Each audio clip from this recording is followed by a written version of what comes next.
Hello everyone and welcome back to Math Bold Master. So our আজি হব এইটো final session. তো আমি unit number 5 বা chapter number 5 class 6 যোনটো হৈছে আমাৰ prime time. তো আমি বহুতখিনি concept শিকিলো factors ওলোৱা multiples ওলোৱা common factor common multiple prime numbers co-prime numbers তাৰপিছত আমি divisibility test বহুতখিনি বস্তু শিকিলো সো গোটেইখিনি টপিক যিবোৰ আমি শিকিলো তো তাৰে ওপৰতে আমাৰ হ'ব এইটো এটা ফাইনেল ইউনিট টেষ্ট তো টোটাল 10 questions আছে so let us begin okay প্ৰথম কোৱেশ্চনটো সুধিছে is the number prime or composite আমাক সুধিছে ইয়াতে এটা নাম্বাৰ দিছে 2 এইটো প্ৰাইম নাম্বাৰ হয় নে এইটো এটা কম্পজিট নাম্বাৰ হয় তো প্ৰাইম নাম্বাৰৰ ডেফিনেশ্যন কি আছিলে প্ৰাইম নাম্বাৰৰ ডেফিনেশ্যন এনে আছিলে এটা নাম্বাৰ যাৰ ফেক্টৰ থাকিব 1 আৰু ইটসেলফ ঠিক আছে ইটসেলফ হ'ব লাগিব তাৰমানে সেই নাম্বাৰটো 1 এৰে ডিভিজিবল হ'ব লাগিব আৰু তাৰ নিজৰ লগতে ডিভিজিবল হ'ব লাগিব তো যেহেতু আমি 2 ৰ কথা পাতিছো তো 2 কোনে কোনে ডিভাইড কৰিব 2 ক 1 এ ডিভাইড কৰিব পাৰিব আৰু 2 এ ডিভাইড কৰিব পাৰিব যেহেতু দুটা ফেক্টৰছে আছে তো আমি কম যে হেতু হ'ব এটা প্ৰাইম নাম্বাৰ যদি দুটাতকৈ বেছি ফেক্টৰ থাকিলেহেঁতেন তেতিয়া কম্পোজিট নাম্বাৰ হৈ গ'লহেঁতেন তো আমাৰ কেছত যেহেতু 2 সুধিছে 2 কি হয় 2 হৈছে এটা প্ৰাইম নাম্বাৰ এইটো কি হয় এটা ইভেন প্ৰাইম নাম্বাৰ হয় ফাইন এতিয়া আমি যাওঁ নেক্সট কুৱেশ্যনটো লৈ ইজ 831858 তো ইয়াতে আমাক এটা নাম্বাৰ দিছে আমি প্ৰথমতে এইটো পঢ়ি লওঁ 8,31,858 ডিভিজিবল বাই 2 তো আমি কি কৰিম 2ৰে ডিভিজিবল হয় নে নাই চাবলৈ কাৰণে সদায় লাষ্টৰ ডিজিটটো চালে হ'ল আৰু আমি চাব লাগিব যে লাষ্টৰ ডিজিটটো 02468 হৈ আছে নে নাই তাৰমানে এইটোৱে ক'ব বিচাৰিছোঁ যদি লাষ্টৰ ডিজিটটো 0246 বা 8 হয় যিকোনো পাঁচটাৰ ভিতৰত যিকোনো এটা হয় তেনেহ'লে আমাৰ নাম্বাৰটো অট'মেটিকেলি ইভেন নাম্বাৰ হৈ যাব আৰু যিহেতু আমাৰ কেছত কি দি আছে 8 দি আছে 8 হৈছে এটা ইভেন নাম্বাৰ তো ইভেন নাম্বাৰকটো আমি ইজিলি 2ৰে ডিভাইড কৰিব পাৰোঁ তো তেনেহ'লে এই গোটেই নাম্বাৰটোক আমি 2ৰে ডিভাইড কৰিব পাৰিম ইয়াতে আমাক ডিভাইড কৰি পেলাই আনচাৰটো কি হ'ব সেইটো সোধা নাই আমাক খালি সুধিছে এইটো ডিভিজিবল হয় নে নাই আমি ক'ম yes it is divisible fine এতিয়া আমি যাওঁ নেক্সট কুৱেশ্যনটো লৈ which of the following number is a multiple of 7 এতিয়া আমাক সুধিছে 7ৰ মাল্টিপল কোনকেইটা হ'ব পাৰে ABCD চুজ ওৱান আনচাৰ সদায় চাই ল'বা কেইটা সুধিছে যদি মাল্টিপল হৈ যায় তেনেহ'লে অলপ কেয়াৰফুলি কৰিব লাগে অ'কে ফাইন এতিয়া 7ৰ মাল্টিপল সোধা মানে কি মাল্টিপ্লিকেশ্যন টেবুল 7ৰ মাল্টিপ্লিকেশ্যন টেবুলত কোন আহে অকল 28 আহে বাকীবোৰতো নাহে তো 28 হৈ যাব আমাৰ কাৰেক্ট আনচাৰ ঠিক আছে next question What are the factors common to 35 and 77? তো আমাক দুটা নাম্বাৰ দিছে 35 আৰু 77 আমাক সুধিছে ইহঁত দুটাৰ কমন ফেক্টৰ্ছ কি হ'ব তো প্ৰথমতে আমি 35টো নোট ডাউন কৰি লওঁ 35 ল'ম তাৰপিছত আমি 77ৰ কথা পাতিম অ'কে তো 35ৰ ফেক্টৰ্ছ কি হ'ব পাৰে তো তাৰ কাৰণে আমি 35ক কেনেকৈ লিখিব পাৰে আমি সেইটো চাই লওঁ তো আমি জানো 35ক 1 মাল্টিপ্লাই টু 35 লিখিব পাৰোঁ তাৰ মানে 35ৰ ফেক্টৰ আহি যাব 1 আহি যাব আৰু 35 আহি যাব ফাইন নেক্সট আমিতো ইয়াক 2 যদি লিখোঁ তো লাভ নাই কাৰণ 2 লিখিলে কি হ'ব 2ৰ লগত এনেকৈ কোনো নাম্বাৰেই নাই যাৰ লগত মাল্টিপ্লাই কৰিলে 35 হ'ব তো আমি 2ৰ কেছটো নলওঁ 3ৰো ল'ব নোৱাৰোঁ 3ৰ লগত কোনো নাম্বাৰ মাল্টিপ্লাই কৰিলে আমি 35 নাপাওঁ 4ও নাহিব ডাইৰেক্ট আহি যাব আমাৰ 5 চ' 5 মাল্টিপ্লাই টু 7 যদি কৰোঁ 5 7 যা 35 আই ডণ্ট থিংক চ' আৰু বেলেগ নাম্বাৰ আছে তো আমি ক'ম 1 5 7 এইকেইটাই নাম্বাৰ হৈছে আমাৰ 35ৰ ফেক্টৰ্ছ টোটেল 4টা ফেক্টৰ্ছ 77ৰ কেছত কি হৈ যায় 77ৰ কেছত আছে 1 ইনটু 77 তো দুটা ফেক্টৰ হ'ব 1 আৰু 77 আনটো হ'ব 7 মাল্টিপ্লাই টু 11 তো আমি ক'ম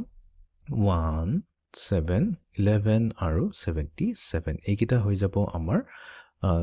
77ৰ ফেক্টৰ্ছ তো এতিয়া আমি কি দেখা পাইছোঁ 1 এটা কমন ফেক্টৰ আছে তো 1 চিলেক্ট কৰি ল'লোঁ নেক্সট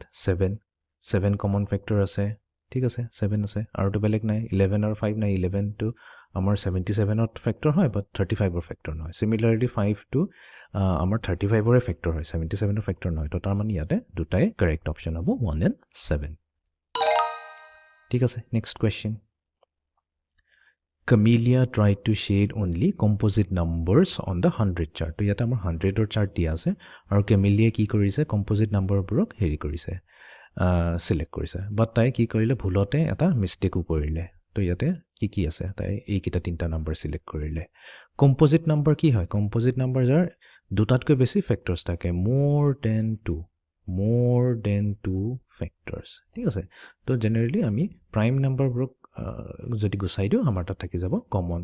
কি কয় composite number more than two factors ইয়াতে 29 হৈছে এটা প্ৰাইম নাম্বাৰ 39 আৰু 49 এই দুটা কম্পোজিট নাম্বাৰ বিকজ 39ক আমি লিখিব পাৰোঁ 3 ইনটু 13 3 into 13 লিখি দিয়া লগে লগে ইয়াকটো আমি এনেকাও লিখিব পাৰিলেন 1 into 39 তো ইয়াৰ টোটেল কেটা হৈ গ'ল 4 ফেক্টৰছ 4 ফেক্টৰছ হোৱাৰ মানে কি হৈ গ'ল এইটো এটা কম্পোজিট নম্বৰ হৈ গ'ল ঠিক তেনেকৈ 49ক আমি কেনেকৈ লিখিব পাৰোঁ 1 into 49 1 আৰু 49 দুটা ফেক্টৰছ হ'ব বাট আমি এটোক 7 into 7 ও কৰিব পাৰোঁ ৰাইট 7 times 7 ও 49 হৈ যায় তো তাৰমানে ইয়াৰো 4টা ফেক্টৰছ আছে তো তাৰমানে এইটো হৈ যায় এটা কম্পোজিট নম্বৰ আৰু আমাকতো কৈ থৈছে এটা কম্পোজিট নম্বৰে সিলেক্ট কৰিছে তাই কি কৰিলে ভুলতে 29 সিলেক্ট কৰিলে এটা 29ৰ মাত্ৰ দুটা ফেক্টৰছ থাকে 1 আৰু 29 সেইকাৰণে এইটো হৈছে এটা প্ৰাইম নম্বৰ তো তাৰমানে আমাৰ এই চাৰ্টটোত যোনটো ভুল নম্বৰ হৈছে সেইটো হৈছে 29 তো আমি এটা কম 29 ইজ প্ৰাইম নট কম্পোজিট বাকি কিটাটো নহয় ঠিক আছে এতিয়া আমি যাওঁ নেক্সট কোৱেশ্চনটো লৈ which of the following shows only multiple of 12 এটা অকল 12 ৰ মাল্টিপল কি হ'ব তো 12 ৰ মাল্টিপল চাবৰ কাৰণে আমি কি কৰিম 12 ৰ মাল্টিপ্লিকেশ্যন টেবলটো নোট ডাউন কৰি লওঁ so 12 1 is 12 12 2 is 24 12 3 is 36 12 4 is 48 12 5 is 60 and 12 6 is 72 এতিয়া আমি যদি চাওঁ এই প্ৰথম কেইটাই ম্যাচ হৈছে এ লগত ৰাইট বি হ'ব নোৱাৰে আৰু সি হ'ব নোৱাৰে কাৰণ বিত কি আহিছে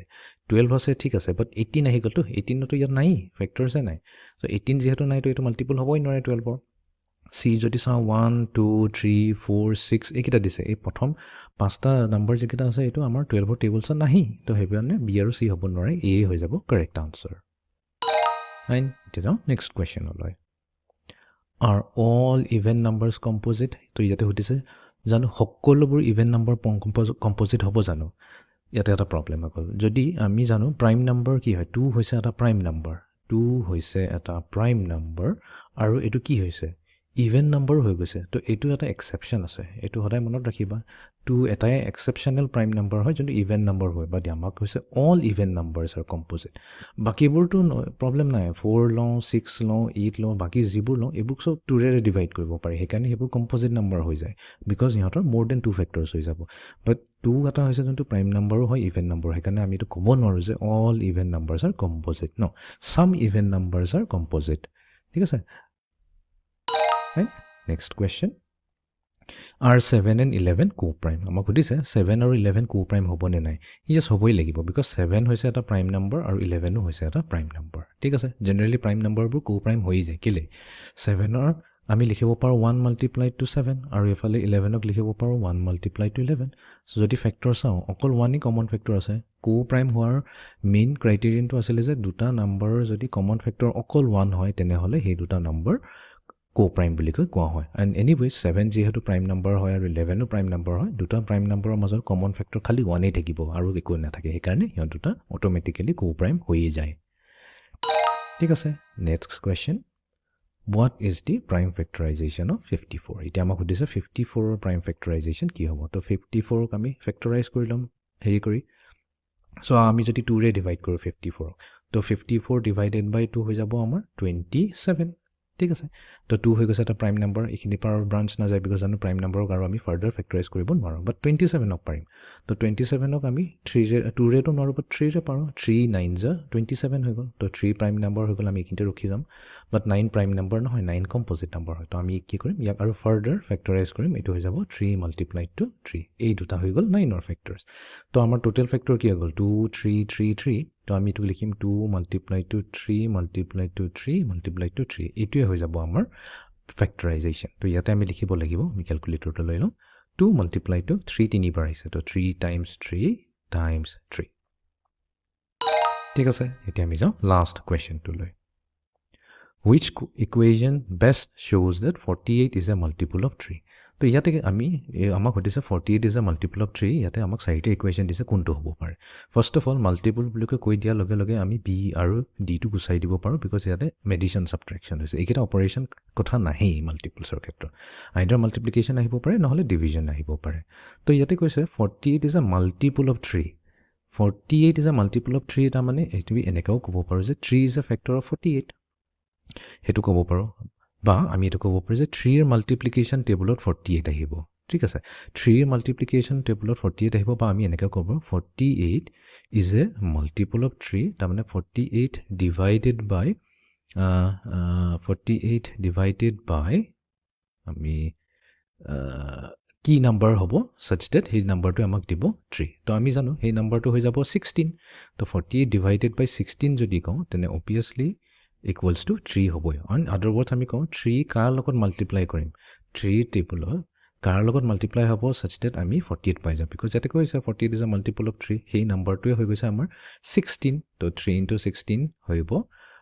3 into 16 equals to 48 কওঁ বা 48 divided by 16 equals to 3 কওঁ তাৰমানে অপশ্যন ই কাৰেক্ট হৈ যাব ঠিক আছে তো এইটোৱে আছিলে আমাৰ ইউনিট টেষ্ট তো আমি ফাইনেলি চেপ্টাৰ নম্বৰ 5 ক্লাছ 6ৰ প্ৰাইম টাইম যোনটো টপিক আছিলে তো সেইটো আমি আজি কমপ্লিট কৰি দিলোঁ চ' নেক্সট ছেশ্যনৰ পৰা আমি তো এইটো একচুৱেলি আমাৰ টাৰ্ম 1 কমপ্লিট হৈ গ'ল তো টাৰ্ম 1ৰ আমি ফাৰ্ষ্ট ক্লাছ 6ৰ প্ৰথম 5টা টপিক আমি চেপ্টাৰ কমপ্লিট কৰিলোঁ চ' আমি নেক্সট ছেশ্যনটো যোনটো হ'ব সেইটো আমাৰ ছেকেণ্ড টাৰ্মৰ পৰা আমি আৰম্ভ কৰিম ডেট মিনছ চেপ্টাৰ নম্বৰ 6ৰ পৰা আৰম্ভ কৰিম so' thank you very much see you in the next session